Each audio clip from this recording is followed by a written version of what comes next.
sa darating na pagbilog ng 2 buwan, ang iyong kapangyarihan ay lalabas. Ako ay dumaan sa mahabang pagsubok upang makamit ko ang pangalawang buhay kay Cassiopeia. Pinagbigyan ka ni Cassiopeia. Tunay ngang may pinapanigan ng bathala. Hindi ito kusang binigay ng Bataluman, kundi aking pinaghihirapan at pinagdusahan. Sa ngayon ay hindi pa ako ito handang marinig.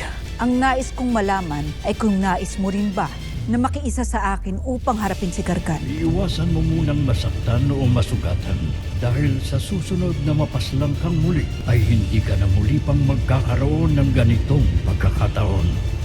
Isang karangalan na muli kang makasama sa isang digmaan. Mayroong naglakas loob na pumasok sa loob ng palasyo at nagtangkang wakasan ang aking buhay. Sino ang nag-utos? Wala ba nga amen? Magpapadala ako ng mga kawal upang sunduin si Nunong Imaw. Ang kanyang balintataw ang magtuturo sa akin kung sino ang taksil at salarin. Tiyak na matutukoy ka ng makapangyarihang tungkod ni Imaw. Hindi ako makakapayag! Napakaaga pa para siya mawala. Pero wala ka bang napapansin? Walang mga retreng umaalagid kay Tera.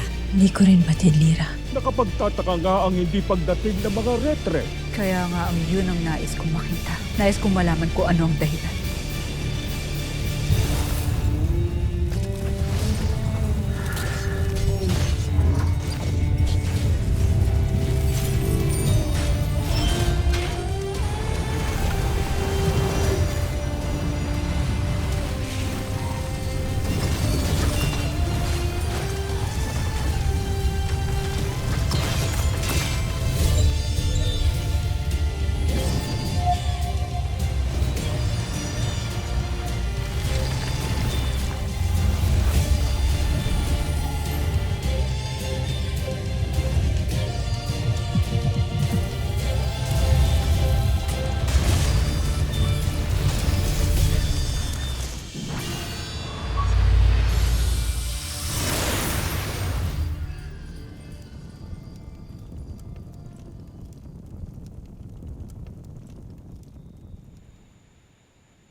Bakit narito ka pa rin? Tayo nang bumalik sa ating takhan. Iwan mo na ako. Ibig kong magbantay dito. At kailan ka pa naging kawal ng palasyo? May nagtangkang pumaslang kay Hara. Hindi na ako papayag na mangyari yon. Hindi ko hahayaang masaktan muli si Armea. Nahihibang ka na talaga para umibig sa isang Hara na napakatayog para sa atin.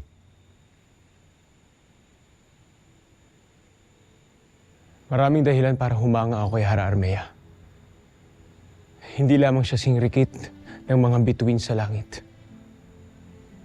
Napakatalas din ang kanyang pag-iisip. Sayang nga at isa siyang Hara.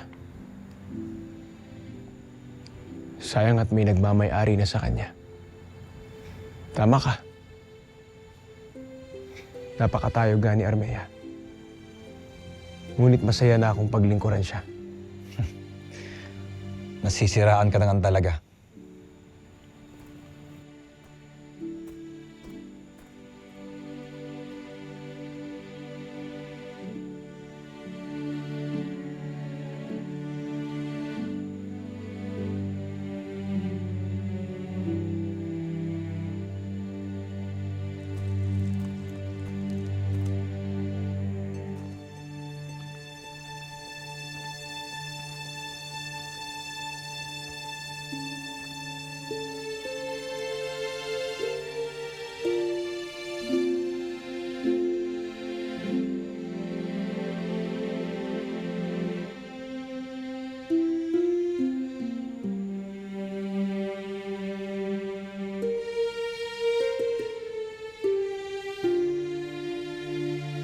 Mahal na Hara, pagbati.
Pinatawag mo raw ako, Danaya. Manood ka, Perena. Nang sa ganun ay mabatid mo kung ano ang wangis ng bathalang ating makakalaban. Simulan na natin to, Nunong Imaw.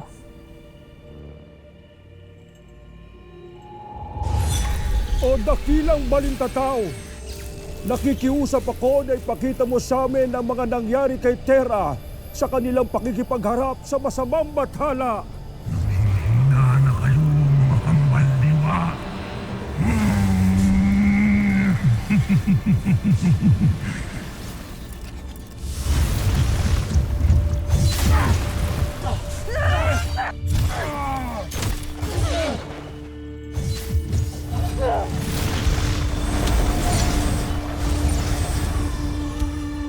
Hinatid ng hangin ang iyong tungkod, Gargan.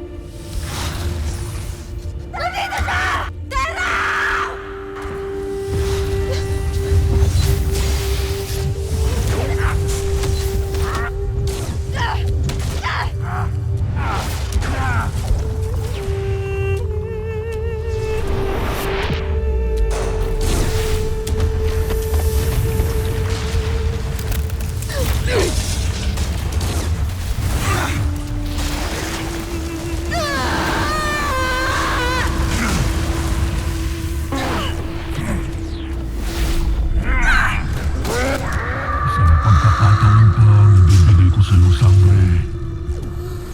Ang brilyante, o sa pilitan ko itong kukunin sa iyong bangkay.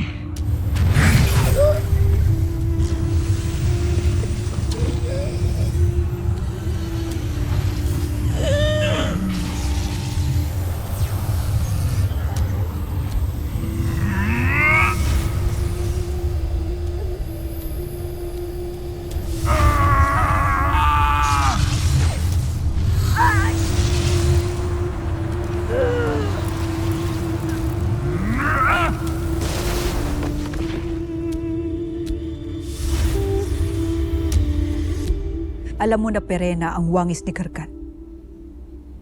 Ang bathalang may malaking utang sa akin. Kaya't maghanda tayo. Kailangan ko rin mapapayag si Alena na sumama sa atin. Kailangan ko makuha ang brilyante ng lupa. Malaki ang may tutulong nun upang madaig natin ang bathala. Ngunit anong magagawa ng brilyanting iyon laban sa kanya? Nakinaplamara pa ang ibang mga brilyante. Kahit pa. Nasaksihan natin ang kanyang kapangyarihan. Hindi siya pangkaraniwang bathala lamang, Danaya. Kaya't kahit paharapin natin siya ni na Alena, anong laban natin sa kanya? Nagbabago na ba uli ang iyong isip, Perena? Hindi ang puot mo ang makadadaig sa kanya, Danaya. Ay, ngunit bakit umuurong ka? Wala akong inuurungan. Batid mo yan. Ngunit ako hindi pa malakas. Ako'y tila isang sanggol lamang nakababalik pa lamang sa kanyang laman.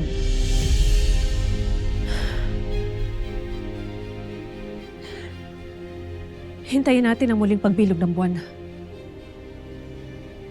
Kung saan ganap na manunumbalik ang aking kapangyarihan. At kapag nangyari iyon, makakasama mo ko sa kahit na ano pang laban. Ngunit, Perena, maaaring marami ang maganap bago bumilog ang mga buwan. Maaaring bukas o sa makalawa, si Flamara naman ang iuwi ditong bangkay. Kaya't hindi na ako makapaghintay.